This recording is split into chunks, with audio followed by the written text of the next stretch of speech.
Sir, ಈ hotel ಇಂಡಸ್ಟ್ರಿಯಲ್ಲಿ ಬರೋಂಥ ಸವಾಲುಗಳೇನು ಅಂತಂದರೆ what challenges you face?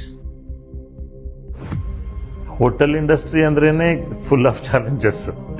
So ಹೇಗೆ ಅಂತಂದ್ರೆ, ಈಗ ನಾವು ಒಂದು ಫಂಕ್ಷನ್ ಮಾಡಬೇಕು ಮನೆಯಲ್ಲಿ ಅಂತಂದ್ರೆ, ನೀವು ಹೇಗೆ ಪ್ರತಿಯೊಂದು ಗಮನ ಕೊಟ್ಟು ಹೋಟೆಲ್ ಇದನ್ನ ಚೆನ್ನಾಗಿ ಮಾಡಬೇಕು, ಆ ಫಂಕ್ಷನ್ನ ಸಕ್ಸಸ್ ಮಾಡಬೇಕು ಅಂತಂದಾಗ ಮೇಯ್ನ್ ಬರೋದೇ ಊಟ. ಸೊ ಎಷ್ಟೇ ನೀವು ಏನೇ ಮಾಡಿ ಫೈನಲ್ ಆಗಿ ಊಟ ಚೆನ್ನಾಗಿದ್ರೆ ಮಾತ್ರ ಆ ಒಂದು ಫಂಕ್ಷನ್ನಿಗೆ ಒಂದು ಬೆಲೆ ಬರುತ್ತೆ. ಸೊ ಅದನ್ನು ಅಚೀವ್ ಮಾಡಬೇಕಾದ್ರೆ ಹೇಗೆ ಸೋ ಮೆನಿ ಚಾಲೆಂಜಸ್ ಬರುತ್ತೆ.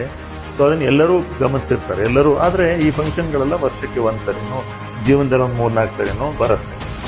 ಆದರೆ ನಮಗೆ ಹಾಗಲ್ಲ. ನಮಗೆ ಪ್ರತಿದಿನ ನಾವು ಹೇಳ್ತಾ ಇರ್ತೀವಿ, ಪ್ರತಿದಿನ ಮದುವೆ ಮನೆ. ಸೊ ಒಂದು ಈವೆಂಟನ್ನು ಕಂಡಕ್ಟ್ ಮಾಡಬೇಕಾದ್ರೆ ಏನೆಲ್ಲ ಚಾಲೆಂಜಸ್ ಬರುತ್ತೆ, ಅದು ನಮಗೆ ಪ್ರತಿದಿನ ಇರುತ್ತೆ. ಕನಸಿಗೆ ರುಚಿ ಕೊಟ್ಟವರ ಬಗ್ಗೆ ಕೇಳಲು ಬಯಸುತ್ತೀರಾ? ಹಾಗಾದರೆ ಈ ವಿಡಿಯೋ ನೋಡಲು ಇಲ್ಲಿ ಕ್ಲಿಕ್ ಮಾಡಿ.